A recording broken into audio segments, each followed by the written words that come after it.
Andrea, Shavel, it's time for a come to Jesus meeting. You guys, what's up? What's up? I know I'm back. I have been missing for a whole week. I'm sorry, y'all. I apologize. I went out of town obviously for Thanksgiving to my sister's house, so we had a good time doing that. Y'all, we was lit up with the turkeys. We had so many deep fried turkeys.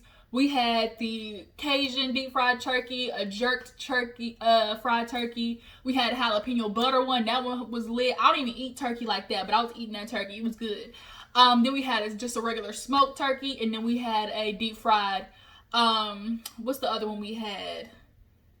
We had the jerk turkey, the jalapeno butter turkey, like the butter and herb turkey. Then we had the Cajun turkey, and then we had the smoked one. Okay, I think that was all of them. But as you can imagine, she was good, okay? And I came home, finally back. We're getting back into our regular, schedule. We got back last night. As you can see, I'm waking up first thing in the morning to come and talk to you guys because your girl still got the silk press on. This is an all-natural silk scarf from Germany. My sister was in the Air Force and they were stationed in Germany, and she brought this whole back. So this thing is luxurious, okay? So it'll keep my hair right. I got my hair done over the weekend, so I'm trying to keep it fresh, but I'm gonna take it down here in a second. But nonetheless, you guys, I just really appreciate you for being patient, keeping up with your girl. Every time I post, y'all are back with me. And I just, appreciate the love. We're going to get right into the televised program. As I said, I missed out on Real Housewives of Potomac. I missed out on Salt Lake City. But what I'm going to do is just double up the episodes and, kind of talk about both of them when Sunday starts back up, which is today. So this should post, I'm gonna post this today, and then tomorrow we'll get into Real Housewives of Potomac and Salt Lake City, all that like stuff back, in regular order. But I want to get back to the most recent show that was this past Friday, which was Love After Lockup, you guys. Love After Lockup. Okay, what I think honestly that they did, hold on, I'm ready to take this down. So honestly, what I think they did was give us that other season, kind of like those 4-part episodes, as like a filler season, because they were still probably recording with this one, because everybody knows these people right now are probably the fan favorite, the most polarized ones. Andrea, Michael, Sarah, Lindsey and Scott, Angela and Tony, the ones like that. They are the ones that everybody talks about. Sorry, I'm like, y'all gonna see the process of me taking my hair down. So now that they're back, I'm super excited. I did miss the first episode, but we're gonna get into it, okay? My sister, we just did a simple, nice perm. We couldn't find the flat iron, so what we did was had to flat iron with the curling iron. So it's not as, down as it usually would be, but it's okay. I'm just gonna, let it be as is. I can't complain. I want to get into, Love After Lockup. Sorry, I'm kind of focused on this. I had to trim the ends just a little bit because they was getting a little snaggly, they wasn't the best. So I did lose a couple of little inches, but it'll grow back healthier, But it looked good though. I ain't mad at it. It look alright. I love after I get a perm, even though that should be burning, that little fresh scalp feeling, like, how this just, it feels so good. Get the fresh scalp feeling that just be tingly. Then you put I started using black castor oil. Sometimes I'll use the avocado oil, like when I go to my sister's house. But, I've been, look, my hair look real healthy though. Like, it look good. Okay, yes, okay, let's get it. Let me stop. I've been sitting here delayed this damn review, and I'm 6 minutes in. Chico, hush. We finally back talking to the people, okay? They see you. What was I going to talk about? Love After Lockup. Okay, you guys, let me hurry up because I'm already 6 minutes in this damn thing. I don't even know how I got this far and didn't even realize it.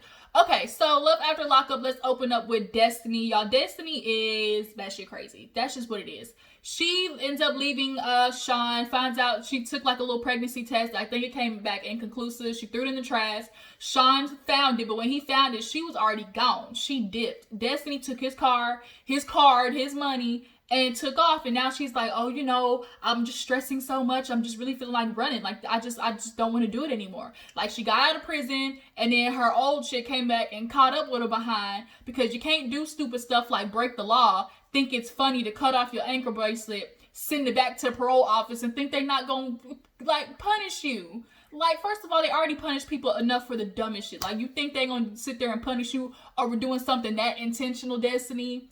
Like, you've clearly been doing this all your life. Like, just breaking the rules. It's what you like to do. Obviously, that meth got to your head, too. Like, you done lost a couple of brain cells. But, you know, this is what happens. So now Shawn has been blowing her up, and she's not answering. But what's really killing me is how she's acting like, Shawn, like, why is he just calling my phone? Like, he's been blowing me up. Like, I don't want to talk to you. I'm like, you took off with the man's car, his money. You didn't tell him where you were going. You got a history of evading arrest and running. I think I would call your ass too. Like, why are you acting like you're confused why he's calling you, Destiny? I don't get it. And then want to be upset. Why is he calling me? Like, leave me alone. I want time to myself. Are you kidding me?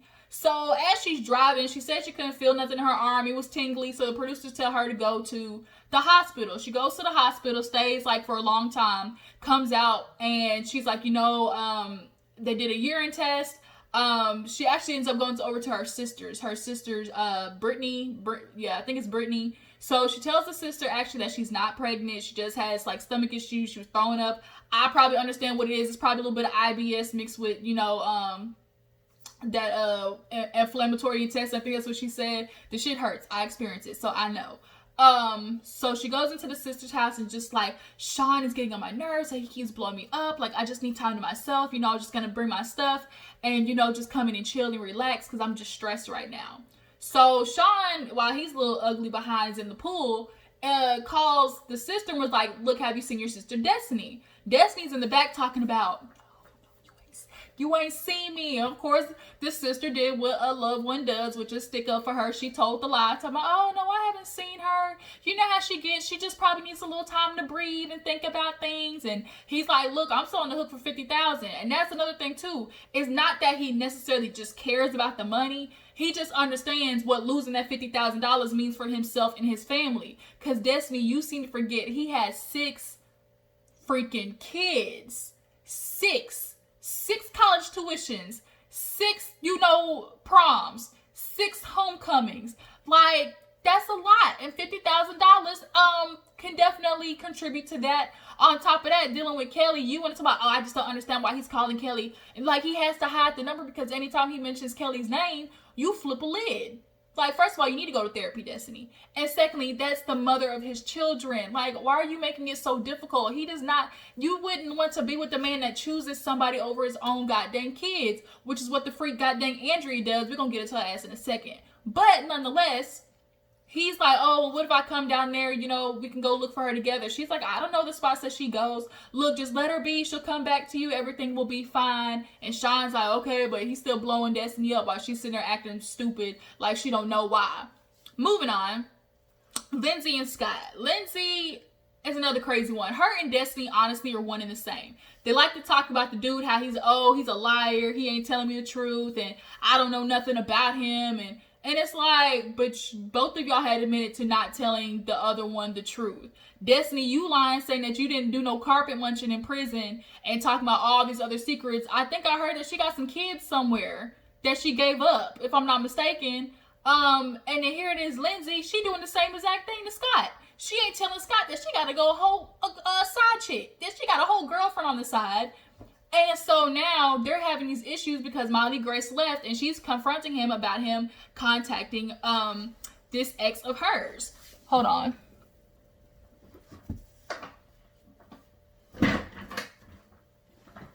Y'all know how this goddamn chair get. So, alright, bro. Ooh.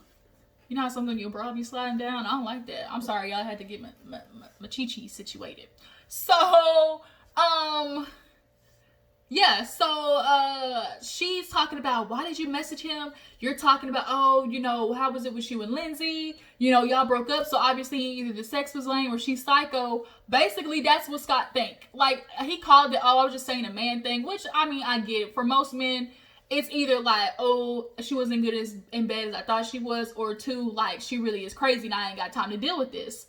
So the dude was like, nah, you know, it just wasn't a fit. So, of course, Lindsey uses this as a great excuse. We see, I keep putting up with stuff from you. You're going through my shit 24/7. Now you're going behind, you know, and messaging people behind my back. Scott has every right to, because he found your master plan in your journal that you keep trying to say is a freaking quote from a book. Lindsey, he ain't stupid. He wants to play like he is, like he doesn't know what you're here for. But at the end of the day, deep down he knows, or he wouldn't have been calling your ex. And the fact that she's like, why does it always seem like I have to have a motive? Like, you coming to me like, what's your motive? We know what Scott's motive is. He feel like he got a bunch of money and he want a little hot young thing on his arm. So he found somebody who didn't have nothing. I hate men that do this. They find women who don't have anything and that they know it's going to have to depend on them, knowing that they're with them for their looks, and then be upset when the woman is there for the money when that's all you keep showing her. Why? Why are you upset? Scott, you put yourself in this situation. All you old ass men who put yourself in that predicament to be with a younger woman, y'all know what she wants, but yet y'all want to play like, oh, she's only with me for my money, but you continue giving her the money. So now Scott is like, look, you know, I'm just trying to make sure, you know, we want the same things. It's very clear that, you know, you have Mighty Grace, then there's you, then there's Terabelle, and then, you know, there's just a little bit of time for me when you feel like it. Because the other day you told me, oh, you're lonely. And he's like, well, I'm lonely too. And she's like, damn right, I'm lonely. You know, you keep doing this stuff. And it's like, Lindsey, first of all, you're selfish. So the fact that here's a man who's done all this shit for you and you're still acting as if like you can't do anything in return is really bothering me. So she goes outside to call her little booty call on the side, Terabelle, and like starts complaining like, oh my God, Scott says, you know, trying to make me out like I'm out for his money. And you know, you don't even have anything, Scott. Like, you don't have shit. And it's like, speaking of the girl who actually literally does not have shit, want to sit there and talk about Scott doesn't have nothing. Girl, this man that gave you $20,000 in prison, is taking care of your daughter while you're in jail, sending her school clothes, I'm sure giving the grandma a little change on the side to take care of her, done got this house and bought a nice ass house that you did not have, that you would not have without him. But yet he has nothing. He ain't got shit. The logic of this girl, first of all, you can tell she crazy, because am I the only one who looks at Lindsey's face and realizes like she has this crazy look in her eyes? Like she does this thing like, I'm like, this bitch is crazy. She's psycho. And here go Terabelle. That should be the order of things. Like, those are the things that should come before him. Are you kidding me? You can't be in a relationship with somebody and not actually be, like, talk to them, be in a relationship with them. He's like, what, you know, I know what I did for the relationship. Like, what did you do besides sit in jail? That's true tea. You ain't did nothing for this man. He's done everything for you. All you have to do is sit in jail. She want to tell him, oh, I gave up another pen pal for you. I didn't start talking to him. Where would we be right now if I didn't choose him? Bitch, Lindsey, kick rocks with open-toed shoes and sandals. Matter of fact, kick rocks barefoot, because this bitch is pissing me off. On to the next one. So next we have, oh my God, Michael and Sarah, y'all. Michael and Sarah.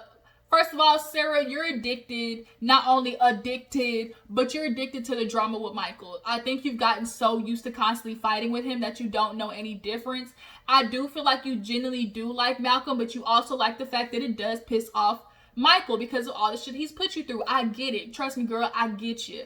But you're going to have to let this man be and literally suffer on his own. Stop giving him the attention because that's what he wants from you. And it also just, it genuinely pisses me off that Michael does know, that Michael feels like, oh, if I really push the issue, like Sarah would drop anybody for me. The fact that he feels like that and probably is right is what genuinely pisses me off, because I really wish Sarah, like Michael said, he's like, if you not over this, like if you over this dude, why do you constantly keep giving him the time and your reactions? Stop reacting to this nigga and like he'll stop it. So she goes to his little hotel room. She killed me with that, oh, I wonder how many girls this took. You get 30, I'll give you 30, I'll give you 30. Oh, look, an apartment room. That shit had me hurt because that's genuinely probably what happened. So she tells him about the custody date that's next. And Michael knows about it. He's sitting there like, oh, you know, what we gonna do? She's like, look, we gotta figure this out for the kids. you know, he's like, you want 100% custody. Michael, she already has custody. It just ain't in the court of law yet, but she already has 100% of the girls. So just because the courts finally put a stamp on it, all of a sudden it's a problem, but she already has the girls 100% of the time, Michael. Not one time have you proven to actually want to work for something so you can get the girls 50-50. I'm with Sarah on this. Like, you can't get 50-50 for you to do what with the girls? Take them and stay at some random ass bitch's house that you ain't settled anywhere? Who are you staying with in Miami, first of all? You said you're in Miami. The only person you know down there is Maria. Who else you got laying up with in Miami? I'm just confused. So now you want to take your girls and just travel with them like some freaking, you know, travel buddies to whatever bitch's house that you staying at? No. Actually show me that you want to be with the girls and work for a place to live. So when Sarah asks, okay, where you staying at? Like, I need to know where my kids are going to be staying at. Not no goddamn trap house. That's what I do know for damn sure. So he's like, look, you know, you want to make things personal. When I call, if you having a bad day, like, you're not going to let me talk to the girls. That's the thing, Sarah. You do that. You definitely do put your emotions off on the children. You should stop doing that. But I understand with just so much fucked up stuff that Michael has done to you. I get it's hard. But at least when he does call, do let him talk to the girls. He doesn't deserve those girls. He honestly doesn't. And so what pisses me off is after this, you know, he goes to hang out with some little dumb broad that he found, Haley, that he knew for a year. And he's like, oh, she the homie. Like, every time I want to clear my head, like, she there for me. He calling her all types of mild. Oh, you know, you looking good, boo-boo. Like, all that. He's like, oh, girls coming for the devil dick. Okay, Michael. We get it. That's all you got, though. You got devil dick because you ain't got nothing else. Men who are broke are supposed to have good dick. Because that's the only thing you can't offer in this situation. You know, if she's stressed, you're going to come in, break that bike, and then have a place to stay. You're supposed to, Michael, because if you didn't, it'd be a problem because you ain't got shit else to do. You ain't working towards nothing else. So she's like, oh, are you really over Maria? He's like, oh, 100%. Like, she crazy. Like a Lifetime movie. First of all, Marie was doing all that bragging. Like, he don't want you, boo. He really with me. Got the name tatted. All types of shit. And he like, oh, I really fucks with Maria because, you know, she let me do my thing. Until she don't. Until she start asking you for real relationship shit because she done got her feelings all bogged up. And that's what Michael likes. Michael gets enjoyment out of having sex with girls and watching them act crazy over him. It gives him a high. So he's like, oh, he's with the girl Haley. She's like, are you really over Sarah? There's nothing. He's like, yeah, that's through. You know, I just want to go to court tomorrow. I just want to, you know, hang out, chill with you. Let's get a bottle. Go back to the room. Obviously, we know what's about to happen. We know what he's about to do with his little devil dick. Like, Michael, I can't stand you. I really can't stand you. You are a deadbeat daddy. And the girl for sit there, oh, you're a great dad. Like, you really are a great dad. How? Bitch, I know you know, Michael. You've been watching these seasons back. Quit pumping this nigga up like he really is a good dad when he is not. He is not. You don't get to come around 10% of the time and feel like you get credit for coming around on the birthday and then get mad when Sarah has, he's like, oh, quote unquote, like her boyfriend, like, oh, and put it in all caps. I mean, in quotation marks, boyfriend, just a boyfriend. Nigga, she tried to have you meet her, but you didn't want to answer the phone. You wanted to be a butthead. You trying to put it on Sarah like, oh, you want to wait till the birthday party and have you meet this dude? No, she tried to do it the right way, but you didn't want to answer the phone. Secondly, just because that man is at your girl's birthday party, you want to use that as an excuse to leave? No, a real man who is there for his kids would be like, bump that nigga. I'm going to see my kids regardless. As long as you stay in the corner and don't get in my way, we straight. Michael, you always using other people as an excuse for why you dip on these girls. And it's like pitiful. And your mama needs to whoop your ass. Like, bruh. And your daddy. So moving on. Who else we got? Ooh, this episode pissed me all the way off. So who else we have? Michael and Sarah, Destiny, Lindsey and Scott. Oh, Shavel.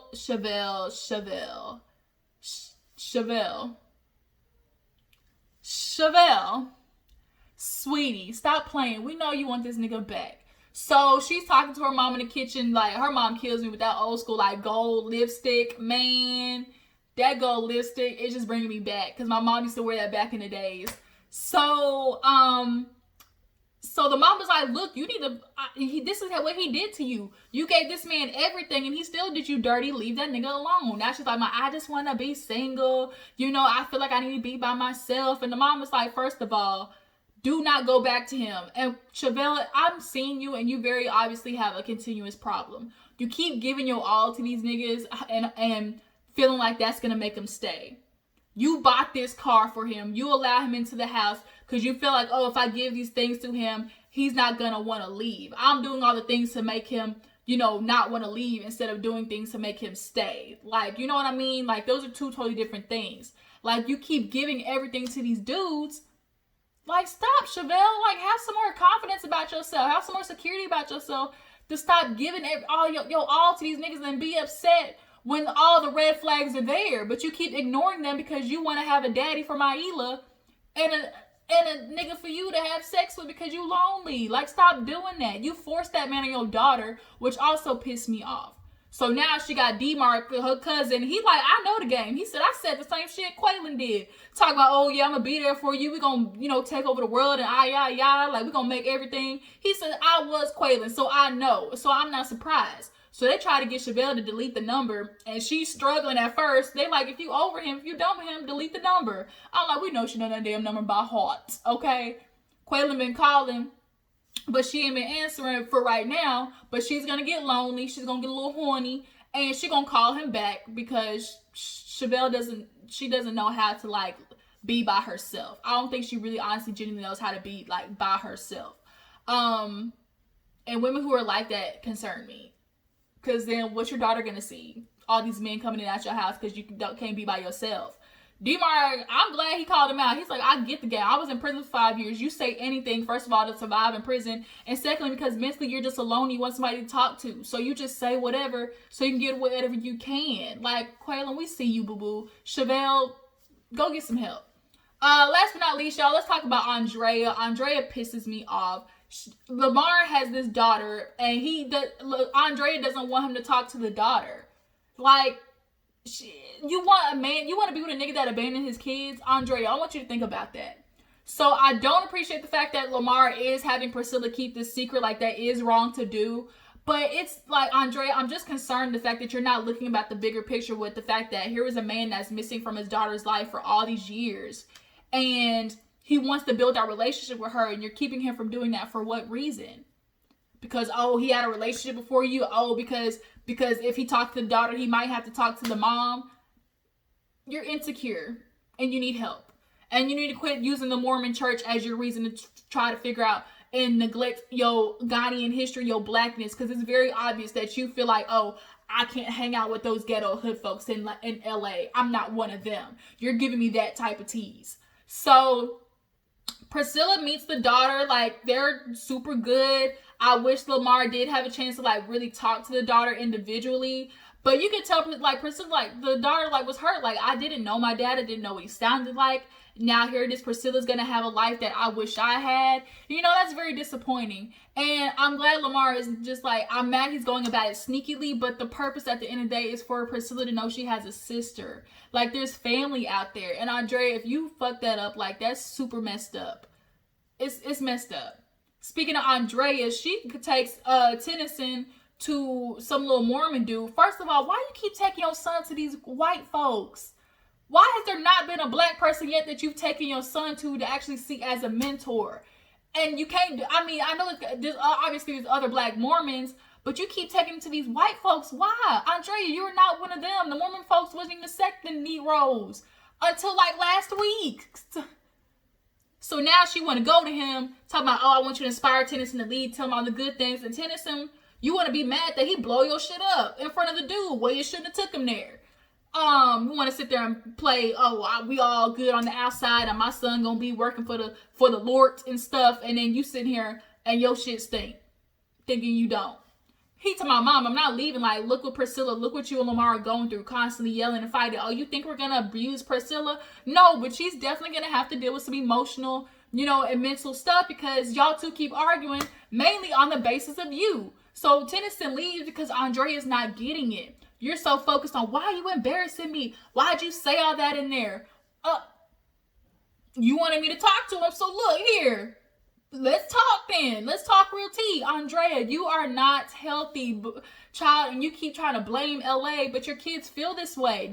They've only been in Utah. So when you do get to see other parts of the world and see, well, dang, it ain't as bad as my mom is making it seem. And the older you get, you are going to want to start thinking for yourself. And Tennison is doing that. And I hate the fact that she's about to use Lamar in LA as a scapegoat. No, woman, stop. He's like, oh, Tennison's going to this because he's going to go and come back a man. Why can't he? Well, he doesn't have to go on a goddamn trip on the other side of the world to become a man, Andrea. And another thing is you're not listening. He's like, it's not about you, Mom. It's not about you and what you look like to these white folks and what the Mormon people are going to think about you. Your son is literally crying to you saying, Mom, you're not in a healthy relationship and I don't trust you enough to leave my sister with you. Like, ding, Andrea. So she goes inside, I'm going to let you have a minute to breathe, but you're going to come back in and apologize. Tennison's like, why does she not get it, y'all? Why does she not get it? And that's where the episode ends. Like, y'all, it was a lot. Like, Andrea probably honestly pisses me off the most.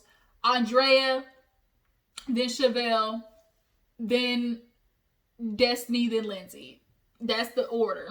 But y'all, I'm back. We back at it. I appreciate you for tuning in. I'm going to get on Ready to Love. And also E20, because Lisa Ray came on E20, y'all, and that hit a soft spot for me because that's my story. I'm going to tell y'all about it, okay? It's going to get real. It's going to get really real. But I appreciate you for tuning in. Make sure before you go to like this video, subscribe to my channel. I will catch all you guys later. Deuces.